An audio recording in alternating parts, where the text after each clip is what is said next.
এইবাৰ হামাসক হকিয়নি ডোনাল্ড ট্ৰাম্পৰ আমেৰিকাৰ নৱনিৰ্বাচিত ৰাষ্ট্ৰপতি ডোনাল্ড ট্ৰাম্পে আগ্ৰাসী মনোভাৱ প্ৰকাশ কৰিছে। হামাসৰ বিৰুদ্ধে আগ্ৰাসী মনোভাৱ প্ৰকাশ কৰিছে। প্ৰসংগ হৈছে পণবন্দীৰ মুক্তি। 2023 চনৰ 7 অক্টোবৰত হামাসে ইজৰাইলৰ পৰা অপহৰণ কৰি নিয়া সেইসকল বন্দীৰ মুক্তিৰ সময়সীমা বান্ধি দিনে আমেৰিকাৰ নৱনিৰ্বাচিত ৰাষ্ট্ৰপতি ডোনাল্ড ট্ৰাম্পে হামাসলৈ তীব্ৰ হকিয়নি, চূড়ান্ত সময়সীমা বান্ধি দি এই হকিয়নি প্ৰদান কৰিলে ডোনাল্ড ট্ৰাম্পে। নমস্কাৰ প্ৰিয় দৰ্শক, মই জয়ন্ত মাধৱ গোস্বামী আপোনাক স্বাগতম জনাইছো নিউজ 18 অসম নৰ্থ ইষ্টৰ ডিজিটেল লাইভলৈ। 2023 বৰ্ষৰ 7 অক্টোবৰ এটা কোলা দিন, আৰু এই কোলা দিনটোতে মধ্যপ্ৰাচ্য উত্তাল হৈ পৰিছিল। হামাসৰ ইজৰাইলক আক্ৰমণ। ইজৰাইলৰ বিৰুদ্ধে হামাসে চলোৱা অভিযানৰ সৰ্বকালৰ সৰ্ববৃহৎ আক্ৰমণ আছিল 2023 চনৰ 7 অক্টোবৰৰ আক্ৰমণ। ইজৰাইলৰ ভূখণ্ডত প্ৰৱেশ কৰি ধাৰাসাৰ ৰকেট নিক্ষেপ কৰি শক্তিশালী চোৰাংচোৱা সংস্থা মোছাদক উপলুঙা কৰি হামাসে যি বৰ্বৰ আক্ৰমণ চলাইছিল, যি হত্যাযজ্ঞ চলাইছিল, য'ত 1208 জনকৈ লোকে প্ৰাণ হেৰুৱাইছিল ইজৰাইলত, আৰু তাৰেই প্ৰতিশোধ লোৱাৰ বাবে 7 অক্টোবৰৰ পৰা আজিৰ তাৰিখলৈ অৰ্থাৎ প্ৰায় 15 মাহ হ'বৰ হ'ল এই যুদ্ধৰ। এই 15 মাহত অব্যাহত আছে হামাসৰ বিৰুদ্ধে অভিযান। ইজৰাইল ডিফেন্স ফৰ্চে ইতিমধ্যে গাজা ষ্ট্ৰীপ চুৰমাৰ কৰি পেলাইছে হামাস নিশেষ কৰাৰ অভিযানৰ নামত। আৰু তেনে সময়তে এইবাৰ আমেৰিকাৰ নৱনিৰ্বাচিত ৰাষ্ট্ৰপতি ডোনাল্ড ট্ৰাম্পে হকিয়নি দিছে হামাসক যে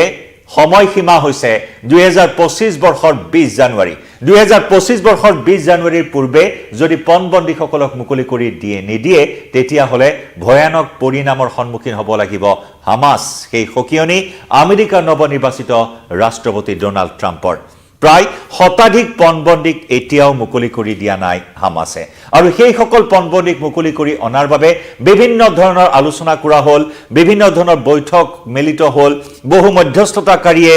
বিভিন্ন ধৰণৰ উদ্যোগ গ্ৰহণ কৰিলে, যুদ্ধবিৰতিৰ বিভিন্ন উদ্যোগ গ্ৰহণ কৰিলে, কিন্তু সকলো যেন ফুটুকাৰ ফেনত পৰিণত হৈছে। যিমানেই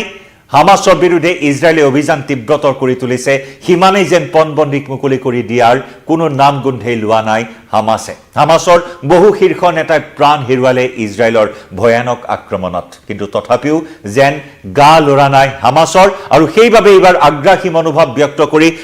তীব্ৰ হকিয়নি প্ৰদান কৰিলে ডোনাল্ড ট্ৰাম্পে। যদিহে 2025 চনৰ 20 জানুৱাৰীৰ পূৰ্বে পণবন্দীসকলক মুকলি কৰি নিদিয়ে, তেতিয়াহ'লে হামাস সম্পূৰ্ণৰূপে নাইকিয়া হৈ যাব।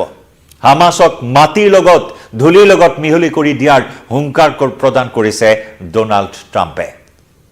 ডোনাল্ড ট্ৰাম্পৰ এই হকিয়নি এই মুহূৰ্তত ব্যাপক চৰ্চা লাভ কৰিছে, কাৰণ 2025 চনৰ 20 জানুৱাৰীত ডোনাল্ড ট্ৰাম্পে আনুষ্ঠানিকভাৱে ৰাষ্ট্ৰপতিৰ দায়িত্ব গ্ৰহণ কৰিব। আনুষ্ঠানিকভাৱে আমেৰিকাৰ প্ৰশাসনৰ দায়িত্ব ল'ব ডোনাল্ড ট্ৰাম্পে, আৰু ইজৰাইলৰ প্ৰতি আমেৰিকাৰ যি বন্ধুত্বপূৰ্ণ মনোভাৱ, ইজৰাইলক সহায় কৰা, ইজৰাইলক সুৰক্ষা দিয়াৰ যি দায়িত্ব বা যি প্ৰতিশ্ৰুতি আমেৰিকাৰ, সেই প্ৰতিশ্ৰুতি পালন কৰাৰ বাবে ইতিমধ্যে ডোনাল্ড ট্ৰাম্পে এনেধৰণৰ এটা হকিয়নি প্ৰদান কৰা বিষয়টোৱে যথেষ্ট তাৎপৰ্য বহন কৰিছে। আৰু লগতে ডোনাল্ড ট্ৰাম্পে প্ৰতিশ্ৰুতি পুনৰ দিছে যে ইজৰাইলক সুৰক্ষা দিয়া হ'ব, লগতে পণবন্দীসকলক মুকলি কৰি অনাৰ প্ৰতিশ্ৰুতি দিছে ডোনাল্ড ট্ৰাম্পে। আৰু সেইবাবে প্ৰথমটো হকিয়নি এনেদৰে প্ৰদান কৰি চূড়ান্ত সময়সীমা বান্ধি দিলে এইবাৰ আমেৰিকাৰ নৱনিৰ্বাচিত ৰাষ্ট্ৰপতিগৰাকীয়ে। লগতে বিদায়ী ৰাষ্ট্ৰপতি বাইডেনৰ সমালোচনাৰ পৰা বিৰত থকাৰো প্ৰতিশ্ৰুতি প্ৰদান কৰিলে। উল্লেখযোগ্য যে বিগত প্ৰায় 14-15 মাহ ধৰি চলি থকা এই যুদ্ধখন অন্ত পেলোৱাত সফল নহ'ল আমেৰিকাই সময়ে সময়ে বহু চেষ্টা চলাইছে যুদ্ধৰ পৰিসমাপ্তি ঘটাবলৈ, পণবন্দীক মুকলি কৰি অনাৰ বাবে বহু চেষ্টা চলাইছে বিদায়ী ৰাষ্ট্ৰপতি জো বাইডেনেও, কিন্তু সেই কামত সফল নহ'ল বিদায়ী ৰাষ্ট্ৰপতি জো বাইডেন। 14 মাহ পূৰ্বে জব্দ কৰা, অপহৰণ কৰি নিয়া পণবন্দীসকলক মুকলি কৰি অনাত ব্যৰ্থ হ'ল বিদায়ী ৰাষ্ট্ৰপতি জো বাইডেন, আৰু সেই সূত্ৰেই এতিয়া এক আগ্ৰাসী ৰূপ ধাৰণ কৰিছে নৱনিৰ্বাচিত ৰাষ্ট্ৰপতি ডোনাল্ড ট্ৰাম্পে। গতিকে সেই দিশৰ পৰা লক্ষণীয় হ'ব 2025 চনৰ 20 জানুৱাৰী যি ডেডলাইন বান্ধি দিয়া হৈছে এই ডেডলাইনত গা লৰিব নে নাই হামাছৰ পণবন্দীসকল জীয়াই আছে নে নাই সেয়াও এই মুহূৰ্তৰ এক ডাঙৰ প্ৰশ্ন প্ৰথম অৱস্থাত বিগত বৰ্ষৰ ডিসেম্বৰ মাহত 6 দিনীয়া যুদ্ধবিৰতি হৈছিল সেই যুদ্ধবিৰতিত প্ৰায় শতাধিক পণবন্দীক মুকলি কৰি দিয়া হ'ল প্ৰায় 250ৰো অধিক লোকক অপহৰণ কৰি লৈ গৈছিল বন্দী কৰি লৈ গৈছিল হামাছে তাৰে এতিয়াও শতাধিক পণবন্দীক মুকলি কৰি দিয়া হোৱা নাই আৰু যাৰ বাবে ইজৰাইলৰ ৰাইজৰ প্ৰতিবাদৰ সন্মুখীন হৈছে ইজৰাইল চৰকাৰ বিভিন্ন সময়ত ইজৰাইলৰ ৰাজপথলৈ ওলাই আহিছে জেৰুজালেমৰ ৰাজপথত প্ৰতিবাদ সাব্যস্ত কৰিছে যে বেঞ্জামিন নেতানেহুৱে পণবন্দীসকলক মুকলি কৰি অনাত ব্যৰ্থ হৈছে যুদ্ধ বন্ধ কৰিব লাগে পণবন্দীক মুকলি কৰি আনিব লাগে বিভিন্ন দাবীৰে পণবন্দীসকলৰ আত্মীয় তথা ইজৰাইলৰ জনতাই প্ৰতিবাদ সাব্যস্ত কৰিছে বিভিন্ন সময়ত আনহাতে বিদায়ী ৰাষ্ট্ৰপতি আমেৰিকাৰ বিদায়ী ৰাষ্ট্ৰপতি জো বাইডেনে বহু উদ্যোগ ললে মধ্যস্থতাকাৰী ভূমিকা লোৱা জৰ্ডান কাটাৰে বহু চেষ্টা কৰিলে পণবন্দীসকলক মুকলি কৰাৰ ক্ষেত্ৰত কিন্তু সফল নহল হামাছে পণবন্দীসকলক মুকলি কৰি নিদিয়াটো ডাঙৰ ভুল বুলি ইজৰাইলৰ প্ৰধানমন্ত্ৰী বেঞ্জামিন নেতানেহুৱে বাৰে বাৰে সকীয়াই আহিছে আৰু শেহতীয়াকৈ ইজৰাইলৰ প্ৰতিৰক্ষা মন্ত্ৰীক লগত লৈ বেঞ্জামিন নেতানেহুৱে হামাছ মুক্ত গাজা পৰিভ্ৰমণ কৰিছিল কিছুদিন পূৰ্বে হামাছ মুক্ত গাজাত উপস্থিত হৈ পেলেষ্টাইনৰ নাগৰিকক আহ্বান জনাইছিল বেঞ্জামিন নেতানেহুৱে ইজৰাইলৰ প্ৰধানমন্ত্ৰীগৰাকীয়ে প্ৰস্তাৱ দিছিল ইজৰাইলৰ পেলেষ্টাইনৰ নাগৰিকসকলক দুটা প্ৰস্তাৱ দিছিল যে যদিহে পণবন্দীসকলক এজনো পণবন্দী কোনোবাই মুকলি কৰি আনিব পাৰে তেতিয়াহ'লে সেইজন ব্যক্তিক পুৰস্কৃত কৰা হ'ব $50 লাখ পুৰস্কাৰ কৰা হ'ব ভাৰতীয় টকাৰ হিচাপত সেই পৰিমাণ প্ৰায় 38 কোটি টকা যদি এজনো পণবন্দীক কোনো পেলেষ্টাইনী লোকে মুকলি কৰাত সহায় কৰে বা মুকলি কৰি আনিবলৈ সক্ষম হয় তেতিয়াহ'লে সেই বন্দী হৈ থকা পেলেষ্টাইনী লোকসকলক নিৰাপদ স্থানলৈ যোৱাৰ বাটু মুকলি কৰি দিব ইজৰাইলে সেই প্ৰস্তাৱো আগবঢ়াইছে প্ৰতিৰক্ষা মন্ত্ৰীক লগত লৈ ইজৰাইলৰ প্ৰধানমন্ত্ৰী বেঞ্জামিন নেতানেহুৱে গাজা মুক্ত হামাছ মুক্ত গাজাত উপস্থিত হৈ সেই প্ৰস্তাৱ আগবঢ়াইছিল পেলেষ্টাইনৰ নাগৰিকক তেওঁ আশা প্ৰকাশ কৰিছে এই প্ৰস্তাৱ আগবঢ়ালে টকাৰ আশাত আৰু হয়তো বন্দী হৈ থকা লোকসকলৰ মুকলিৰ আশাত নিৰাপদ স্থানলৈ যোৱাৰ আশাত কোনো লোকে সহায় কৰিব পণবন্দীসকলৰ মুকলি কৰাত আৰু তাৰ বাবে তেওঁ সেই বৃহৎ দুটা প্ৰস্তাৱ আগবঢ়াইছে যে $50 লাখ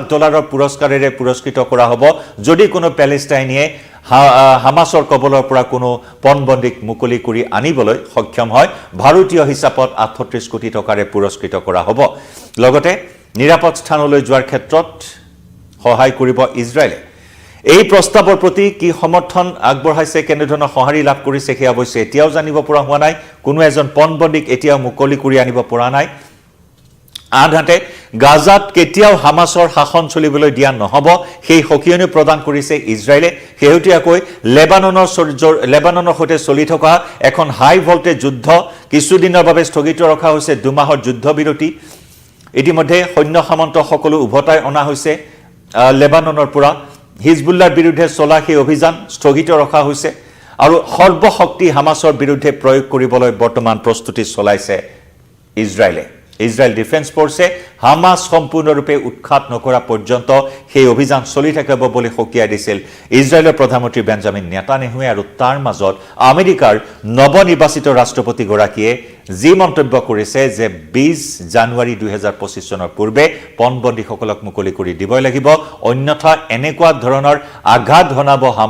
আঘাত হনা হ'ব হামাছৰ ওপৰত হেয়টো হামাছে কল্পনা কৰিব পৰা নাই কাৰণ এটা গুৰুত্বপূৰ্ণ মন্তব্য কৰিছে সামাজিক মাধ্যমত ডোনাল্ড ট্ৰাম্পে তেওঁ লিখিছে যে আমেৰিকাৰ দীঘলীয়া আৰু ঐতিহ্যমণ্ডিত ইতিহাসত যিমান আঘাত আজি পৰ্যন্ত পাইছে আমেৰিকাই তাতকৈ আঘাতকাৰীক যিসকল আঘাতকাৰীয়ে আমেৰিকাত আঘাত হানিছে সেইসকল আঘাতকাৰীক অধিক আঘাত হানিব বুলিও সকীয়াই দিছে নৱনিৰ্বাচিত ৰাষ্ট্ৰপতিগৰাকী গতিকে আগ্ৰাহী মনোভাৱ ধাৰণ কৰা ট্ৰাম্পে হামাছৰ বিৰুদ্ধে এই সকীয়নি প্ৰদান কৰা আগ্ৰাহী ৰূপ লোৱা ডোনাল্ড ট্ৰাম্পৰ এই সকীয়নি কেনেদৰে সঁহাৰি জনায় হামাছে পণবন্দীসকলৰ মুকলি ক্ষেত্ৰত কি পদক্ষেপ গ্ৰহণ কৰে তাৰ প্ৰতি সমগ্ৰ বিশ্বই এই মুহূৰ্তত দৃষ্টি ৰাখিছে আপডেট জনাই যাম এই মুহূৰ্তত লাইভৰ পৰা বিদায় লম নমস্কাৰ